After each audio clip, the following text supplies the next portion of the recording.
बिस्मिल्लाहिर्रहमानिर्रहीम। नाज़रीन अस्सलाम वालेकुम, मैं हूँ इमरान वसीम। नाज़रीन आज 8 फरवरी है, दिन है मंगल का और साल 2022।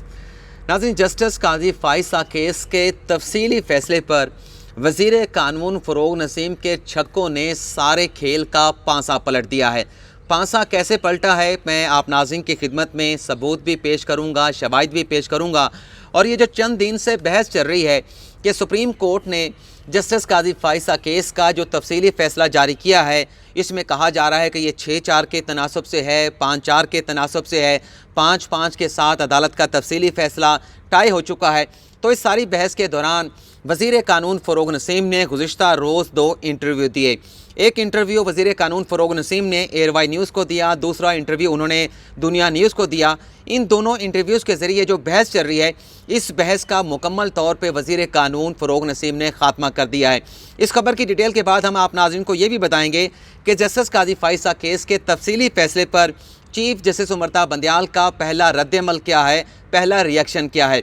लेकिन सबसे पहले हम बात करेंगे कल जो इलेक्शन कमीशन की जानिब से पाकिस्तान तहरीक-ए-इंसाफ के डी.आई. खान के मेयर के उम्मीदवार उमर अमीन गंडापुर को इलेक्शन लड़ने से रोक दिया गया था, उन्हें इलेक्शन के लिए नाअहल करार दे दिया गया था। आज नाज़रीन डेवलपमेंट ये हुई है कि इलेक्शन कमीशन के गुज़िश्ता रोज़ के फ़ैसले को उमर अमीन गंडापुर की जानिब से इस्लामाबाद हाई कोर्ट में चैलेंज कर दिया गया है। कल ज़राए का ये दावा था कि इलेक्शन कमीशन के इस फ़ैसले को अदालत उज़्मा में यानी सुप्रीम कोर्ट ऑफ पाकिस्तान में चैलेंज किया जाएगा। और जिस सोर्स ने हमें ख़बर दी थी, उस सोर्स की ख़बर को गुज़िश्ता रात जो है वो 8 बजे फवाद चौधरी साहब जो हैं, जो वज़ीर इत्तलात हैं, उनकी जानिब से भी कन्फर्म किया गया था कि इलेक्शन कमीशन के फ़ैसले को सुप्रीम कोर्ट में चैलेंज किया जाएगा। लेकिन आज इस फ़ैसले को इस्लामाबाद हाई कोर्ट में चैलेंज किया गया है, जिसमें इस बात का इम्कान मौजूद है कि आज के रोज़ ही इस अपील के ऊपर पहली समाअत भी हो जाएगी और जो इलेक्शन कमीशन का फ़ैसला है उसे इस्लामाबाद हाई कोर्ट की जानिब से इलेक्शन कमीशन को नोटिस जारी करते हुए सस्पेंड कर दिया जाएगा और बहाली कर दी जाएगी, नाअहली का ख़ात्मा कर दिया जाएगा उमर अमीन गंडापुर की।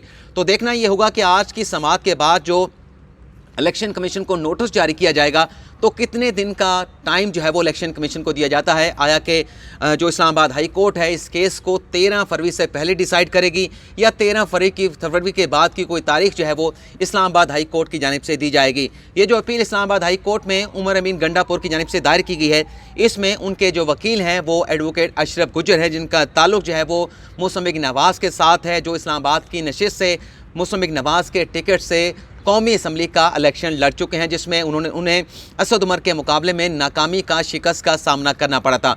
अब हम बात कर लेते हैं जो फ़रोग़ नसीम साहब ने तफसीली फ़ैसलों पर छक्के लगाए हैं और उन छक्कों के ज़रिए सारे खेल का पांसा कैसे पलटा है। जो बहस चल रही थी, कुछ लोग जैसे कह रहे थे कि सुप्रीम कोर्ट का ये फ़ैसला 5-5 के साथ टाई हो चुका है, तो इस पर आइनी दरख्वास्त अदालत उज़्मा में दायर की जाए ताकि इस फ़ैसले की तशरीह करवाई जाए। तो मैंने वो दोनों इंटरव्यू जो है वो सुने हैं फ़रोग़ नसीम साहब के, जिन्होंने एयरवाई न्यूज़ के प्रोग्राम पावर प्ले में अरशद शीर साहब को दिया है और जो कामरान शो के प्रोग्राम में उन्होंने दुनिया न्यूज़ को इंटरव्यू दिया है। अच्छा, उस इंटरव्यूज़ के 5 अहम पॉइंट्स आप नाज़रीन के साथ डिस्कस करने से पहले फ़रोग़ नसीम साहब कितने मारूफ वकील हैं, कितने माहिर वकील हैं, इनसे मुतल्लिक एक सवाल पूछा गया इस नुक्ते से मुतल्लिक, और सवाल पूछा अरशद शीर साहब ने अपने प्रोग्राम पावर प्ले में। सवाल ये था कि आजकल जो सियासी हलचल चल रही है, इस सियासी हलचल के दौरान अगर जो इमरान खान के इत्तेहादी हैं काफ लीग और MQM अगर इमरान खान का साथ छोड़ जाएँ, तहरीक-ए-अदम-ए-एतमाद जो है इमरान खान के ख़िलाफ़ कामयाब हो जाए और इमरान खान को वज़ारत उज़्मा से हटाने के बाद पोजीशन या हालात इस तरह के बन जाएं कि अपोजिशन के पास भी अक्सरियत ना हो, 172 वोट की मेजॉरिटी ना हो, और हुकूमत के पास भी 172 वोट की मेजॉरिटी ना हो, और जो काफ लीग है और जो MQM है वो किसी का साथ भी ना दे, तो इस सूरत में वज़ीर आज़म कौन बनेगा, वज़ीर आज़म का ओहदा कौन संभालेगा। अच्छा, ये बड़ी आइनी नोयत का सवाल जो है वो पूछा गया अरशद शरीफ की जानिब से। तो इस सवाल के ऊपर फ़रोग़ नसीम साहब ने, क्योंकि वो ये पूछना चाह रहे थे अरशद शरीफ साहब कि अगर ऐसी सूरत हाल बन जाती है तो इसका वे आउट क्या होगा, इसका हल क्या होगा। तो फ़रोग़ नसीम साहब ने, क्योंकि आइनी नोयत का सवाल था, उन्होंने इस सवाल को टालने की कोशिश की और उनका ये कहना था कि आपका ये सवाल मफरूज़े पर मबनी है और मैं क्योंकि वज़ीर कानून हूँ तो मैं मफरूज़े के ऊपर इस सवाल का जवाब नहीं दूंगा। हालांकि ये एक कॉन्स्टिट्यूशनल सवाल जो है वो अरशद शरीफ की जानिब से पूछा गया।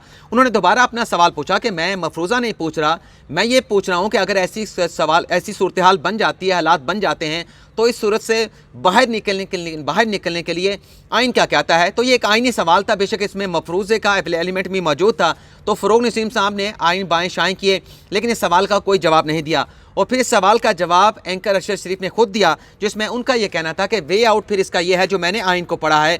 आइन का आर्टिकल 94 कहता है कि अगर इस तरह की सूरत हाल बन जाती है, वज़ीर आज़म के खिलाफ तहरीक अदम एतमाद कामयाब हो जाए, लेकिन उसके बाद ना अपोजिशन के पास अक्सरियत रहे, ना हुकूमत के पास अक्सरियत रहे, तो इस सूरत में सदर मुमलिकत आइन के आर्टिकल 94 के तहत उस वज़ीर आज़म को जिसे पर अदम एतमाद का इजहार किया गया है, उसे कह सकता है कि आप अपनी ज़िम्मेदारियाँ जारी रखें ता वक्त ये कि नए वज़ीर आज़म का इंतखाब नहीं हो जाता। तो ये एक आइनी सवाल था। अब हम बात कर लेते हैं, जैसे मैंने दावा किया कि सबूतों के साथ जो चीज़ें हैं वो आप नाज़रीन के साथ शेयर करूँगा। नाज़रीन, जो उन्होंने इंटरव्यू दिया जिसमें उनका जो आखिरी जो उन्होंने बात की एवरा न्यूज़ के प्रोग्राम में, आप उनका जो क्लिप है पावर प्ले का, 3 क्लिप उनके जो यूट्यूब चैनल है उसके ऊपर पड़े हैं। एक 6 मिनट का है, एक 10 मिनट का है, एक 15 मिनट का है। जो 10 मिनट का क्लिप है, आप उसमें इस बात का खुद जाके मुलाहिज़ा कर सकते हैं, उसको देख सकते हैं, वेरीफाई कर सकते हैं। जो आपके साथ शेयर करने जा रहा हूँ, उनसे सवाल ये पूछा कि अपना एंकर अरशद शरीफ ने कि ये जो फैसला है, मुख्तसर फैसला जस्टिस मुनीब अख्तर का, इसमें उन्होंने कहा है कि जस्टिस मुंसिर मलिक जो है वो रिटायर्ड हो गए हैं, वो इस पर दस्तखत नहीं कर सकते थे, तो इस पर आप क्या कहते हैं।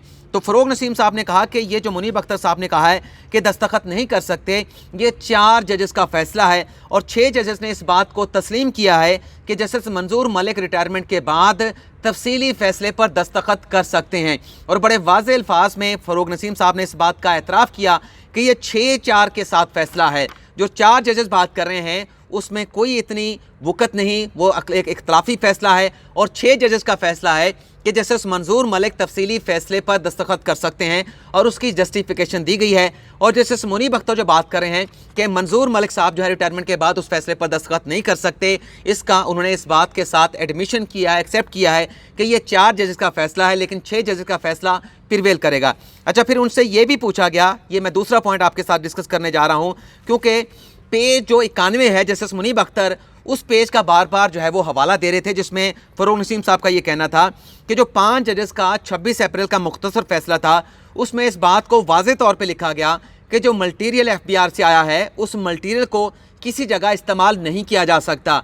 और जो 4 जजेस थे उन्होंने जो नज़रसानी की दरख्वास्तें थी, जिसमें जस्टिस सुमता बंदियाल, जिसमें जस्टिस मुनीब अख्तर, जस्टिस सजाद अली शाह और जस्टिस काजी अमीन शामिल थे, उन्होंने तो सिरे से ही इस नज़रसानी की दरख्वास्तों को खारिज कर दिया।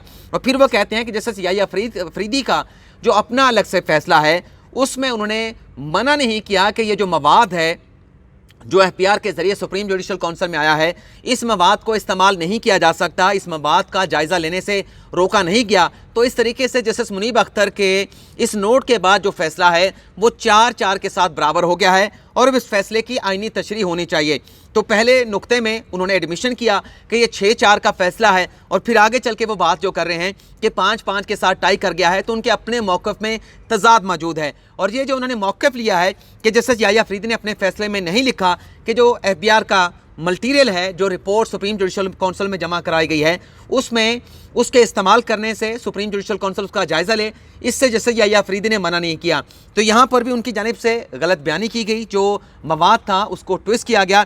मैं ये नहीं कह रहा कि उन्होंने झूठ बोला है, मेरे लिए बड़े काबिल एहतराम है वज़ीर कानून फ़रोग़ नसीम साहब, लेकिन मुझे जो चीज़ें मैंने पढ़ी हैं, जो मैंने देखी हैं, उससे बाज़ाहिर ऐसा लगता है। और मैं आपके साथ भी सबूतों के साथ चीज़ें आपके नाज़रीन की खिदमत में पेश करूँगा। ये नाज़रीन वो पेज नंबर 91 है जिसका फ़रोग़ नसीम साहब खुद हवाला दे रहे हैं।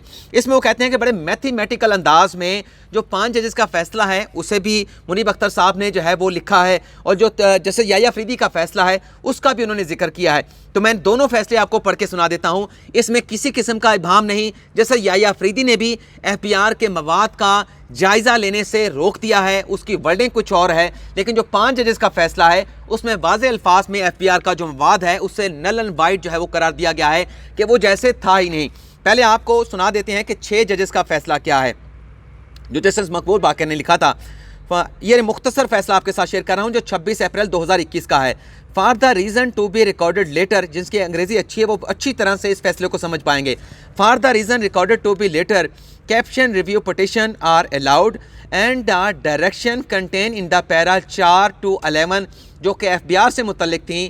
دا impugned short order dated 19/6/2020 pass in the constitutional petition fla and the other connected matters along with the supporting detailed reason given in the majority judgment of the same date are recalled and set aside. All the subsequent proceeding action orders, information and report in the pursuance of the direction contained in the short order dated 19/6/2020 and the detailed reason thereof are declared to be illegal without any legal effect. آگے وہ لکھ رہے ہیں اس کو مزید وضاحت کرنے کے لیے resultantly any such proceeding action order or report cannot be considered or acted upon and pursued any further by any forum or authority including the Supreme Judicial Council. یعنی اس مواد کا سپریم جوڈیشل کونسل یا کوئی بھی authority جائزہ نہیں لے سکتی. اب یحییٰ فریدی یہ لکھتے ہیں کہ for the reason to be recorded later all the review petition except CRP number 296 of 2020 are allowed and the direction contained in the paragraph number 11 to 11 of the order dated 9/6/2020 and the detailed judgment dated 23/10/2020 passed in the constitution petition number 17 of 2019 and the other connected petition are recalled. یعنی اس فیصلے کو واپس لے رہے ہیں. آگر وہ لکھتے ہیں کہ consequently نتیجے کے طور پہ all the subsequent proceeding جو FBR میں ہوئی اینڈ ایکشن جو FBR کی جانب سے لیا گیا، جو رپورٹ سپریم جوڈیشل کونسل میں جمع کرائی گئی، orders and report made in the pursuant to the set direction جو کہ 19 جون 2020 کے حکم میں دی گئی تھیں، are declared to be of no legal effect. یعنی اس تمام ڈائریکشن کا ایکشن کا جو رپورٹ سپریم جوڈیشل کونسل میں جمع کرائی گئی اس کا کوئی لیگل افیکٹ نہیں ہوگا اینڈ آر کانسیکوینس، اور اس کا کوئی لیگل کانسیکوینس بھی نہیں ہوگا. تو واضح طور پہ ممانعت جو ہے اس فیصلے میں لکھ دی گئی ہے. اچھا اس کے آگے وہ لکھتے ہیں جو تیسرا پوائنٹ آپ ناظرین کے ساتھ میں نے شیئر کرنا ہے کہ اس فیصلے کے بعد اب کریٹیو ریویو کی ضرورت نہیں رہی. اب اس کے بعد تشریح جو ہے اس معاملے کی کروائی جا سکتی ہے. تو تشریح کے لیے میں ویلکم کروں گا اگر وزیر قانون فروغ نسیم سپریم کورٹ میں ایسی کوئی درخواست، آئینی درخواست دائر کرتے ہیں تو اس کے بعد جتنی بھی نظر ثانی کی درخواستیں عدالت عظمیٰ سے دائر ہو چکی ہیں وہ بھی پھر اپنے معاملات کی تشریح کرانے کے لیے عدالت عظمیٰ سے رجوع کریں گے. اگلا جو پوائنٹ چوتھا آپ ناظرین کے ساتھ میں نے ڈسکس کرنا ہے جو فروغ نسیم صاحب کا انٹرویو ہے جس میں وہ تسلیم کر رہے ہیں اور وہ کہتے ہیں کہ میں سرخرو ہو گیا، میں نے اپنا کام کر دیا، کسی نے میری کوئی مخالفت نہیں کی، میں نے جسٹس قاضی فائز صاحب کے ساتھ میری کوئی مخالفت نہیں، 6 ججز قابل احترام ہیں، 4 ججز قابل احترام ہیں. اور پھر وہ کہتے ہیں کہ اس معاملے کے اوپر سپریم جوڈیشل کونسل میں کارروائی ہونی چاہیے. اچھا اس میں آگے کیا ہوگا، اس میں دراصل انہوں نے یہ بات کی ہے اور انہوں نے بڑے واضح الفاظ میں کہا کہ سپریم جوڈیشل کونسل کا اب اپنا فیصلہ ہے کہ انہوں نے کیا کارروائی کرنی ہے، سوموٹو ایکشن لینا ہے یا پھر آرٹیکل 184(3) کے تحت سپریم کورٹ نے ایکشن لینا ہے یا پھر سپریم جوڈیشل کونسل نے ایکشن لینا ہے. ہمارا اس معاملے سے لا تعلقی ہے، اب یہ معاملہ سپریم کورٹ کا اپنا ہے. آگے وہ جو 5واں پوائنٹ ہے جس میں وہ کہتے ہیں اپنی غلطی تسلیم کر رہے ہیں کہ جب یہ ریفرنس دائر کیا تو اس وقت ایسیڈ ریکوری یونٹ کے پاس اتنا مواد نہیں تھا، ہم نے کوئی تحقیقات نہیں کی، لیکن اب جو سپریم کورٹ کا فیصلہ ہے 19 جون کے بعد، اس کے بعد یہ مواد سامنے آیا ہے. تو اس وقت ہم یہی بات کر رہے تھے کہ جو ریفرنس بنایا گیا ہے یہ انلیگل ہے، اس میں جو تحقیقات یا مواد شامل کیا گیا ہے وہ اس قابل نہیں تھا کہ اس کا ریفرنس بنایا جاتا. تو وزیر قانون فروغ نسیم کا یہ کہنا کہ میں سرخرو ہو گیا ہوں، آپ کا ریفرنس تو عدالت نے کالعدم قرار دے دیا، آپ کا ریفرنس تو کوائش کر دیا گیا تھا، تو آپ سرخرو نہیں ہوئے بلکہ آج بھی آپ کا ریفرنس جو ہے وہ ردی کی ٹوکری میں پڑا ہے اور جو FBR کا معاملہ تھا وہ بھی ختم ہو چکا ہے. آپ خود اپنے انٹرویو میں تسلیم کر رہے ہیں کہ ہم نے سپریم کورٹ بھی نہیں جانا، کریٹیو ریویو کو بھی فالو نہیں کرنا، نیا صدارتی ریفرنس بھی دائر نہیں کرنا. آپ کہہ رہے ہیں کہ اب عدلیہ جانے، عدلیہ کا کام جانے. اچھا اب ہم بات کر لیتے ہیں، یہ میں نے شواہد کے ساتھ آپ کو دکھائی ہے، کسی نے دیکھنا ہے تو خود جا کے دیکھ سکتے ہیں. اچھا اسی کے ساتھ ساتھ میں یہاں پہ یہ بھی بتا دوں کہ جو 6 ججز کا فیصلہ ہے اس کی جو کنفرمیشن اس طریقے سے بھی ہوتی ہے کہ جو تفصیلی فیصلہ آیا ہے اس تفصیلی فیصلے پر، جو 6 ججز کا تفصیلی فیصلہ ہے اس فیصلے پر بھی جیسے یحییٰ فریدی کے دستخط موجود ہیں، تو بجائے اس کے چیزوں کو ٹویسٹ کیا جائے، بہت ساری باتوں کا چھکا لگانے کے چکر میں وزیر قانون فروغ نسیم صاحب نے انتہائی احترام کے ساتھ، وہ میرے لیے قابل احترام ہے، بہت ساری باتوں کا تسلیم کر لیا کہ یہ فیصلہ 6-4 کے ساتھ ہے. اس کے بعد किसी किस्म की फर्दर कार्रवाई की ज़रूरत बाकी नहीं रही। हालांकि वो इल्तजा करते रहे कि अब चीफ जस्टिस होने के नाते बंदयाल साहब इस मामले का एक्शन ले लें। अब देखते हैं कि बंदयाल साहब इस मामले का एक्शन लेते हैं तो वो किस कानून के तहत लेंगे या किस आइन के तहत लेंगे। लेकिन बंदयाल साहब का पहला रिएक्शन जस्टिस काजी फाइसा के तफसीली फैसले के बाद जो सामने आया है, वो रिएक्शन अब आप नाज़रीन के साथ शेयर कर लेते हैं। ये रिएक्शन नाज़रीन बंदयाल साहब की जानिब से 1 फरवरी को दिया गया था, जिसे किसी की जानिब से नोट नहीं किया गया। बंदयाल साहब ने यह रिएक्शन दिया था जब सुप्रीम कोर्ट में साबिक chief justice of Pakistan justice Gulzar Ahmed का फुल कोर्ट रेफरेंस जारी था और उसमें खिताब करते हुए जस्टिस उमरता बंदयाल का ये कहना था कि जजेस अपनी इस्लाह करते हैं, इसलिए जजेस अपनी इस्लाह करते हैं, इसलिए जस्टिस काजी फाइसा केस में अकलियत अक्सरियत में बदल गई। अदालती फैसले के खिलाफ, यानी जो जस्टिस काजी फाइसा केस का फैसला है, सोशल मीडिया पे तूफान मचाया गया। सोशल मीडिया पे जजेस के खिलाफ ज़ाती तनकीद की जा रही है। जजेस की ज़ात पर तनकीद गैर आनी, गैर कानूनी, गैर अखलाकी है। बाहर जो है वो जजेस पर तनकीद के खिलाफ अपना किरदार अदा करे, इससे पहले कि अदालत को नोटिस लेना पड़े। तो ये जो जस्टिस काजी फाइसा की तनकीद की जा रही है, उन पर उनकी पगड़ियाँ उछाली जा रही हैं। हालांकि उनके ऊपर भी एक चीज़ बाइंडिंग बन गई है, लेकिन जो जवाब देना है कि जॉइंट अकाउंट से मुतल्लिक या ट्रांजैक्शन से मुतल्लिक, वो उन्होंने मुतल्लिका फॉर्म पे देना है। लेकिन जस्टिस उमरता बंदयाल ने बड़े वाज़ेह अल्फाज में अपना पहला रद्दमल दिया है कि इस तरह से अगर रिएक्ट किया जाएगा अदालती फ़ैसले पर, सुप्रीम कोर्ट के जज पर तनकीद की जाएगी, तो फिर अदालत जो है इस मामले का नोटिस ले सकती है और वो तौहीन अदालत की कार्रवाई भी हो सकती है। तो आप नाज़रीन से इजाज़त चाहते हैं। अल्लाह ताला आपका हामी और नासिर हो। अपनी दुआ में याद रखिएगा। अल्लाह हाफिज़।